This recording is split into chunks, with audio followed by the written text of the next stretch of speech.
Okay, so it seems like we are ready. I'm not sure if anybody will be joining at any point now. Anyway, let's get started.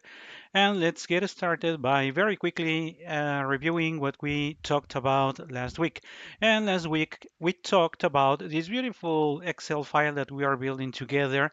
We talked about the number of the octaves, how in this order that I decided it's going to work for us better, how the notes are placed along each of the octaves and the frequency and the difference between each of the frequencies, because that is going to be of interest and that's going to be very, very, very helpful moving ahead. I also shared with you what I call the typical tessitura ranges for the main tessituras, the soprano, the mezzo, the contralto, the tenor, the baritone, and the bass that we already know. I already mentioned back last time that these are called typical because this is what a given singer of these tessituras usually have as the extension of their voice. However, he may have more than that, higher, or he may go even deeper in the lower, or he may be shorter in either of the two extremes, since there is no science backing up. This is just empirical knowledge that has been picked for a good number of decades and maybe already a couple of centuries. So that's basically what we talked about last week. I also thought that it was a good idea to build very quickly a graph as the one that you can see now, because I wanted what you're looking at the graph is that you're reading from right to left.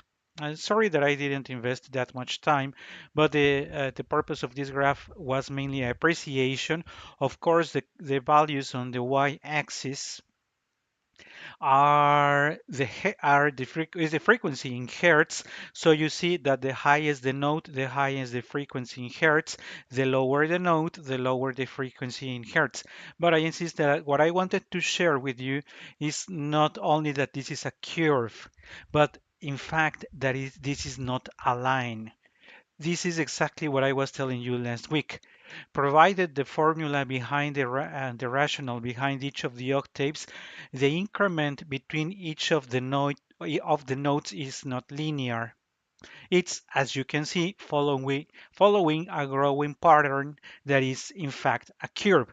So the difference of, for putting an example, the difference between the B5 and the C6, even though it is only a semitone, as you can see, the semitone is 58 uh, hertz. However, an octave later, the difference is 29. And if we continue decreasing, we see that the lower the note, the lowest the difference. That's going to be very important ahead. So keep that in mind. So enough for the review. Let's go for today's topic. Today's topic is very interesting. This guy that we have here on the screen is called the stave in English. In Spanish, we have a much nicer word that is called el pentagrama, and it makes sense in Spanish because the reason why it is called pentagrama is because penta means five.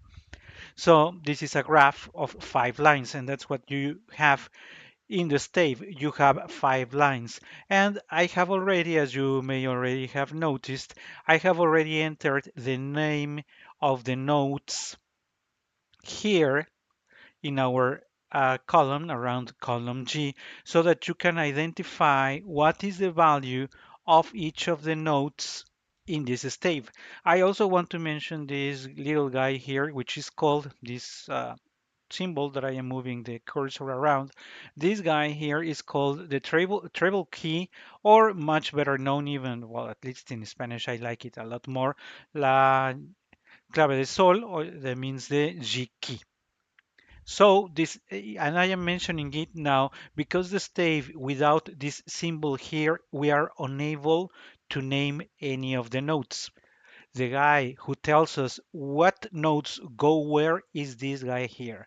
So this guy here is telling us that the C, the middle C, is in the middle of the stave. So what we are going to do is that we are going to place, if you want to talk about the do and you want to read a do on the stave, that is the do. The middle between the third and the fourth line. These, by the way, are either white or black solid. Me, I did it shadowed, but you will see on the actual scores that it is either white or either black, but you will hardly see it as I have it in shadowed.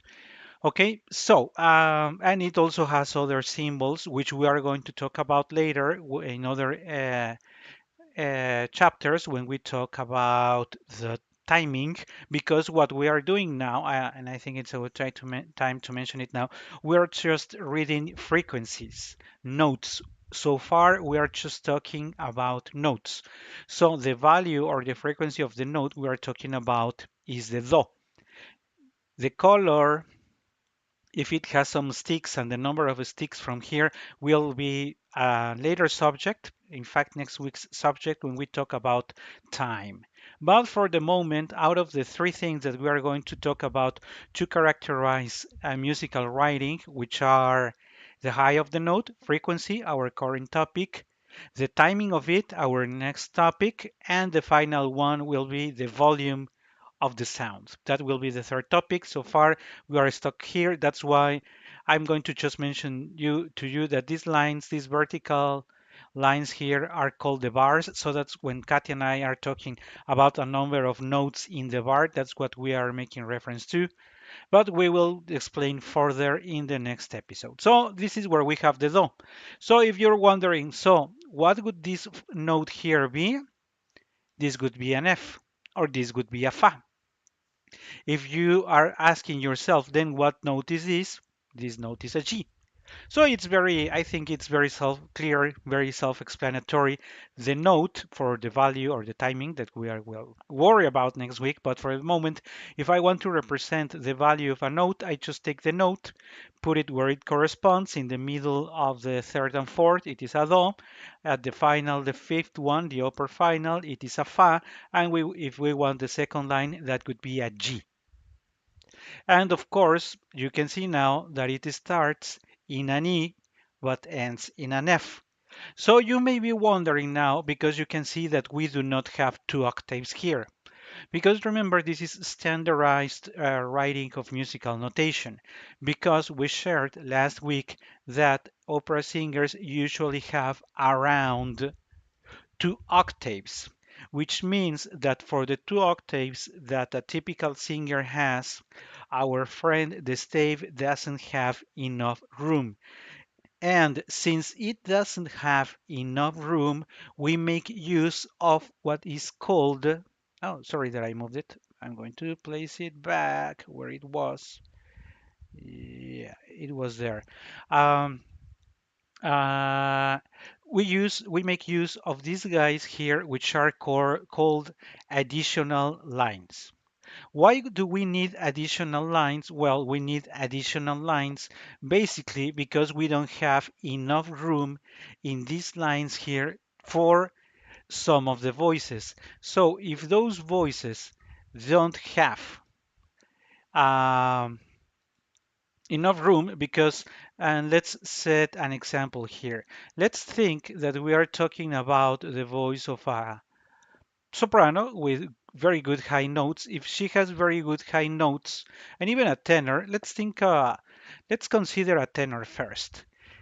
Let's imagine, and we are going to see it in the example soon, that we are talking about the very famous Si bemol or the B flat. We are going to mention it in a second, but let's forget about that for a second and think, where could that go? The C or the la goes here, okay? The la goes here. The do for the tenor goes here. The E, very common in the high coloratura sopranos, it's here. So you make use of the additional lines as you need them. Another thing that I want to mention now is that these lines are not continuous and permanent as a stave. So if for a given bar or a given note or a given syllable, you need a note that is outside the scope of the original stave, you just draw the additional lines and put the note that you need. The soprano is going to sing a high C. Then we add the lines here so that the soprano knows and reads very quickly that when she has two additional lines and the note is on the second line, she knows she has to sing a do. That's that simple. But it also works in the low register. In the low register, so we have something similar. We may need additional notes because remember that we mentioned that our lowest note in the stave for the G key is the E. But if you go to your chart, you know, for instance, that the mezzo can go as low as a do. Or if you go for another example, the bass also goes for as low as an F.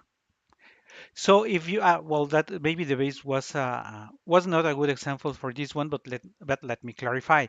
This review that we are making on the three main items of musical notation are going to be based for now only for the treble key or the G key because it's much easier to read and it's going to cover most of the notes that we need. We also have two additional keys that we are not going to be referring to now because that's going to be super complicated. So far, again, this is the stave. It has 5 lines. To understand what is the note that we are reading, we just see where the symbol of the note is residing. It can reside between lines or it can read over the lines. You have the notation here. That's how you know which one is the value that you are talking about the note. If the note goes higher than an F, for instance, you draw as many additional lines as you need to represent the note that is going to be sung. And if you are missing some in the lower register, you do exactly the same. You draw as many as you need, and that's how you're going to add the or be able to show the notes that the singer is going to be singing for the purpose of a given area. So imagine, or I also wanted to mention something else. Very quickly, you may have heard many times about the very, very famous si bemol, the la bemol, and bemol, and bemol, and bemol, or flat. This symbol is called the bemol or flat. This symbol here is called the sharp.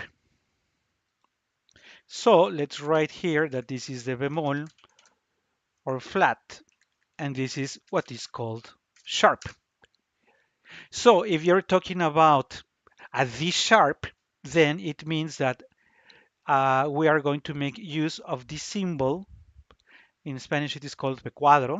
So you use the symbol of the sharp, or if it is lower, you use the symbol of the bemol. What does the bemol mean? The bemol means that the value or the frequency of the note is half the value of the note you're providing. So imagine that you were saying that you want this is not a high C. Well, this is not a good example. I'm going to tell you why, but let's use better this one, that we are going to use the la bemol. Imagine that you want to talk about the la bemol. What is going to be the value of the la bemol? Of course, it depends on the octave that you're reading. If you're reading the octave of the soprano, then you know that the la bemol for the soprano, it is in the middle register. It's 4 and 40. By the way, it is the La 4, which is the base of all the notes. The base of all the notes, this was 440, could be that it has half the value of the tone. So it would mean that it is not 392 and it is not 440, but the middle of these two. I didn't want to add to the table the half of the tones between each of the notes because then this list would be super long and it would be very super complicated. But what I would like you to understand is that if we are talking here about this guy here, that this would be a la bemol, then you go and you say the la bemol is here, so the la is 440. The difference between these two by half, that's the semitone. that's how it is actually read. It might be complicated for some people. You may familiarize with it. And it's the same for the C sharp. This one would be a good example for the C sharp. Now let's think that the soprano is not singing a high C. It's it's in fact singing a sharp high C. A sharp high C means that you are adding half a tone. With the bemol, you are taking away half, but with the sharp, you are adding half.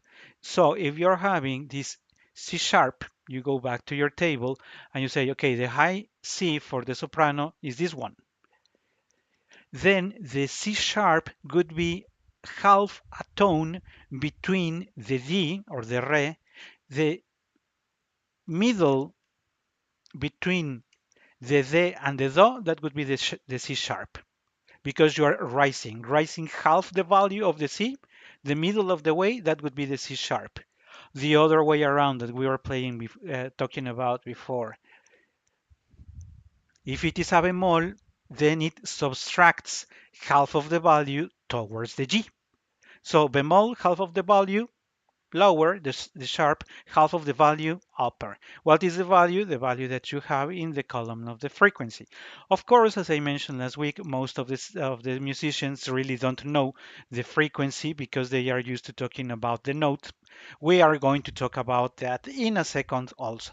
But to wrap up today's, which I thought was going to be shorter, but I definitely cannot stop talking that much. Um, I wanted to share with you some examples, and I know that you guys know like when we talk about high notes. So we already talked about the high C. We are going to put it on the screen. Remember that the high C of the soprano is this one. Octave 6, the C, octave 6, the frequency will be 1046 hertz. How does it sound? And for that, we are going to use the Cabaletta of Abigail from the opera Nabucco, sung by Elena Suliotis. And pay attention, I'm going to put it a little more because you're going to listen to part of the choir. At the end of the Cabaletta, dun, dun, dun, dun, and then the chord goes like this, and pay attention to the high C.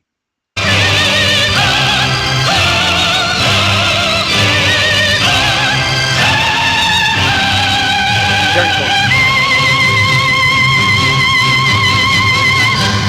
That is a high C. So how does it look on the screen? We are going to talk about this boy here later, the program or the app. I already made an entry on Kofi, so if you want to go to Kofi, the explanation and the more data around that program is there, because you can use it on your mobile, which it makes it very practical. So that's how this music or this sound from Elena Suliotis sounded. Suplicar, a suplicar, a suplicar, a suplicar, and this is the do. It is close to perfect. It is not very good. We will also make some exercises later because it gives us a very good idea on how well sustained is the note. It's mostly fair. It is very well in pitch. If you see pretty much the middle of the note that she emitted, it's on the high C, so it sits very well there. So Miss Elena Suliotis sang it very good. But let's move now for a second example. And our second example is for a man that I know everybody loves a lot. We are talking about Mr. Franco Corelli, and you may be aware of Tosca. This is a recording from Tosca where we have Corelli in the scene of the second act, the Vittoria, Vittoria, where he goes for a note very long, which of course made people be just mad at the notes. And this is what we are going to listen to. Now, I'm not going to give you the name of the note. I want you to listen to it, and then I am going to put it on the screen for you to notice what we are talking about. And there it goes.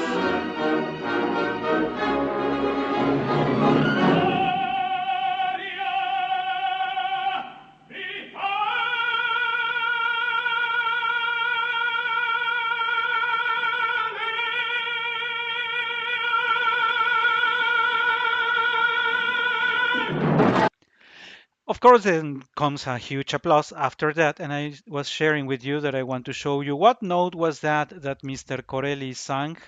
This is the note that he sang. A sharp 4 at 462 hertz. You can read it here. And this is the continuity of his sound, which also is very good. This small interruption that you see here is when he changes the vowel, when he goes,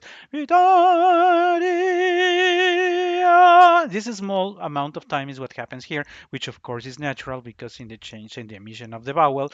But as you can see, Mr. Corelli did it very well.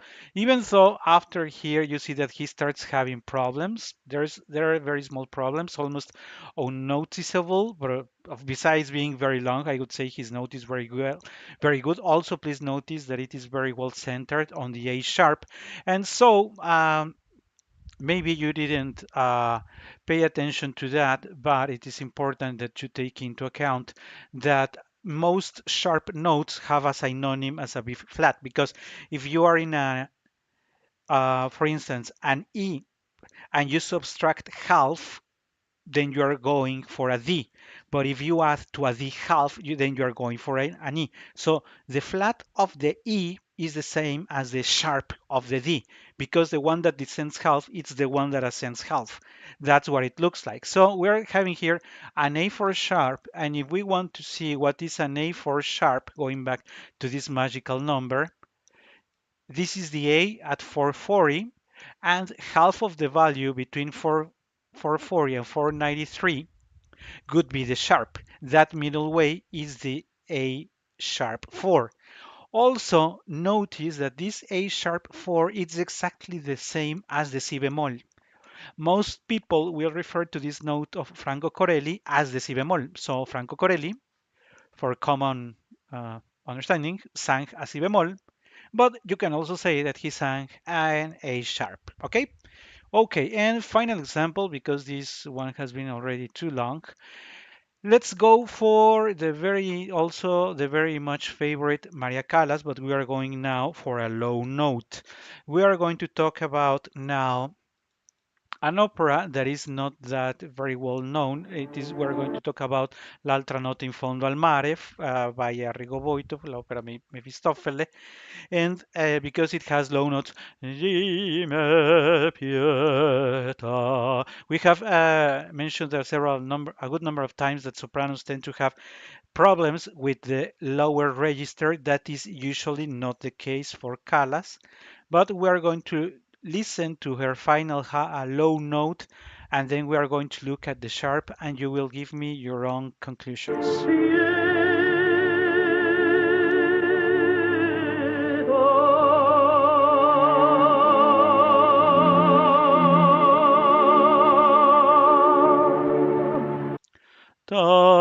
That's the sound that we are going to put it on the screen. So that pietà, what does it look like? So that pietà looks like this. And for the first time, we are having a much more imperfect sound compared to Suliotis and compared to Corelli. This emission is not that continuous, and if you can see also it is sort of very erratical. Uh, I am not very happy about the pitch of this one. As you can see, this one is very unstable. There is more than half a tone of variation. Even here, she tends to go even higher. So even if we think that we heard that Callas' emission in this one was very good, truth is that instruments tell us differently. It was not that perfect. You can see it yourselves. Sorry if you're a Calista, but this is the way it is. Uh, but the exercise is around reading the notes, provided that it moves too much and that it is not well centered anywhere, because as you can read, it is not a do, it is not a do sharp, and it is neither a re. It looks like it wanted to be a C sharp or a D bemol, but falls somewhere in between. So this note is not really perfect in pitch. This is a very common problem when talking about notes that are difficult for singers. So with that being said, thank you very much for having joined for today's, and we'll be seeing you